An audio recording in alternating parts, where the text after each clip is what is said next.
സ്റ്റാറിലേക്ക് UPI വഴി transfer ചെയ്യുന്ന നിങ്ങൾ പറഞ്ഞു. അപ്പൊ ബാങ്ക് വഴി എങ്ങനെ ട്രാൻസ്ഫർ ചെയ്യാം? ബാങ്ക് വഴി ഞാൻ പറഞ്ഞത് നമ്മള് നേരെ സ്റ്റാർ ട്രേഡർ ഓൺ ആയി കഴിഞ്ഞാൽ ഹോം ബട്ടണിൽ കഴിഞ്ഞാൽ ഇങ്ങനെ ഒരു ഓപ്ഷൻസ് ആണ് കാണാം.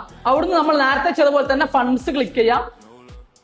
ഫണ്ട്സ് വൺസ് ക്ലിക്ക് ചെയ്ത് കഴിഞ്ഞാൽ ഒരുപാട് ഓപ്ഷൻസ് വരും. ഇപ്പം ഡെപ്പോസിറ്റ് വിഡ്രോൾ ഒക്കെ ഞാൻ പറഞ്ഞു. അതിൽ ഡെപ്പോസിറ്റിൽ തന്നെ ഇവിടെ പോയിട്ട് ഒരു ബാങ്ക് ട്രാൻസ്ഫർ ചെയ്യുമ്പോൾ മിനിമം ഒരു $100 വേണം. അങ്ങനെയാണെങ്കിൽ 100 ഇവിടെ ടൈപ്പ് ചെയ്തതിനു ശേഷം ഇവിടെ കണ്ടിന്യൂ ക്ലിക്ക് ചെയ്യാം.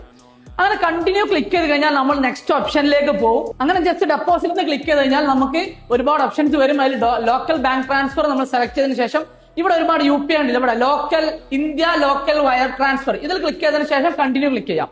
അങ്ങനെ കണ്ടിന്യൂ ക്ലിക്ക് ചെയ്ത് കഴിഞ്ഞാൽ നമുക്ക് നെക്സ്റ്റ് എത്ര ഡോളറാണ് വേണ്ടത്, ആ ഡോളറിന് അനുപാതികമായിട്ടുള്ള കറൻസി ഇന്ത്യൻ റുപ്പീസ് എത്രയാണെന്നൊക്കെ കാണിക്കും. ഞാൻ കാണിച്ചു തരാം. ലോക്കൽ ബാങ്കിന് സബ്മിറ്റ് ചെയ്ത് കഴിഞ്ഞാൽ നമുക്കിങ്ങനെ ഇവിടെ അപ്ലോഡ് റെസിപ്റ്റും ബാങ്ക് ഡീറ്റെയിൽസും ഇതിന്റെ താഴെ എത്രയാണ് എമൗണ്ട് കണ്ടോ. $100 വേണ്ടത് 9139. ഇന്നത്തെ US ഡോളറും INR തമ്മിലുള്ള വാല്യൂ ആണ് ഈ കാണുന്നത്.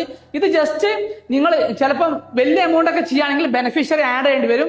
ബെനിഫിഷ്യറി ആഡ് ചെയ്ത് കഴിഞ്ഞതിന് ശേഷം 24 മണിക്കൂർ കഴിഞ്ഞിട്ടായിരിക്കും നിങ്ങൾക്ക് ബാങ്ക് ട്രാൻസ്ഫർ ചെയ്യാൻ കഴിയാം.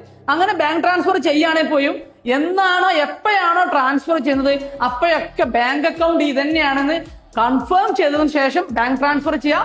ബാങ്ക് ട്രാൻസ്ഫർ ചെയ്തതിനു ശേഷം റെഫറൻസ് ID ഉള്ള ഒരു റെസിപ്റ്റ് ഉണ്ടാവും. ആ റെസിപ്റ്റ് ഇവിടെ കൊണ്ടുപോയി അപ്ലോഡ് ചെയ്യാം. അപ്ലോഡ് ചെയ്തതിനു ശേഷം താഴെ പേ നൗന്നോ സബ്മിറ്റ് ഉള്ള ബട്ടൺ ക്ലിക്ക് ചെയ്ത് കഴിഞ്ഞാൽ ഓട്ടോമാറ്റിക്കലി ഡെപ്പോസിറ്റ് കൺഫേം ആവും. ഇനിയുള്ളത് ക്രിപ്റ്റോ ആണ്. ക്രിപ്റ്റോ എങ്ങനെയാണ് ചെയ്യേണ്ടത് ഞാൻ നെക്സ്റ്റ് വീഡിയോയിൽ പറഞ്ഞുതരാം.